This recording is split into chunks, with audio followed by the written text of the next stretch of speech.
Good morning friends, শুভ দোল পূর্ণিমা সবাইকে and happy Holi. তো এই দেখো আমাদের দোল, কি সুন্দর লাগছে না দোলটা। এই দোলটা আমার বাবাই সাজিয়েছে, দেখো খুব সুন্দর করে এখানে পুজো দিয়েছে। তো আজকের দিনটা খুব সুন্দর, আজকের দিনটা খুব স্পেশাল। এন্ড দেখো কি ভালো লাগছে না, ফুলগুলো না অসাধারণ লাগছে, খুব অসাধারণ।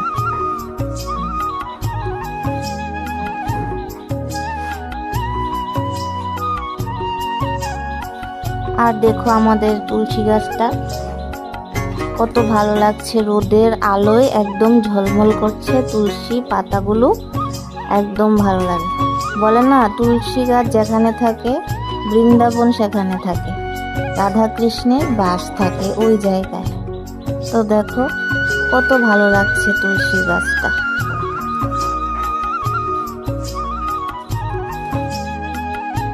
দেখো এখন কাঁচামরিচ খুলছি, রান্নাঘরে চলে আসলাম, এখন রান্না বান্না করার পালা। তো আজকে রান্না করা হবে চিকেন। তো চিকেন নিয়ে এসছে বাবা, চিকেন রান্না করব। তো বাবাই আয়োজন করছে, দেখো বাবাই কাটাকাটি করছে। তো আমি মরিচটা একটু দিলাম বেছে, বাবা বলছে মরিচটা কতটুকু লাগবে ততটুকু হিসাব করে দিয়ে দে। তো বাবাই এই সব কিছু কাটাকাটি করছে, ধোয়া টোয়া করে একদম রেডি করবে বলছে, আমি রেডি করে দিই, তুই রান্নাটা করে দিস। এই দেখো, আর দেখো বাজার থেকে নিয়ে এসেছি ধনিয়া পাতা। আর দেখো ধনিয়া পাতাগুলো কত ভালো লাগছে না, আমার ভীষণ ভালো লাগে এই ধনিয়া পাতাগুলো, এরকম তাজা তাজা। আর মানে গ্লাসের মধ্যে একটু জল নিয়ে তারপর ধনিয়া পাতাগুলো যদি এভাবে ভিজিয়ে রাখো না, তাহলে অনেকদিন খুব এভাবে ফ্রেশ থাকবে। আর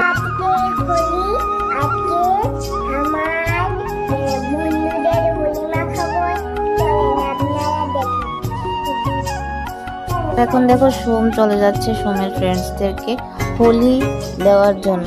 তো চলো সোমের পিছন পিছন যাই।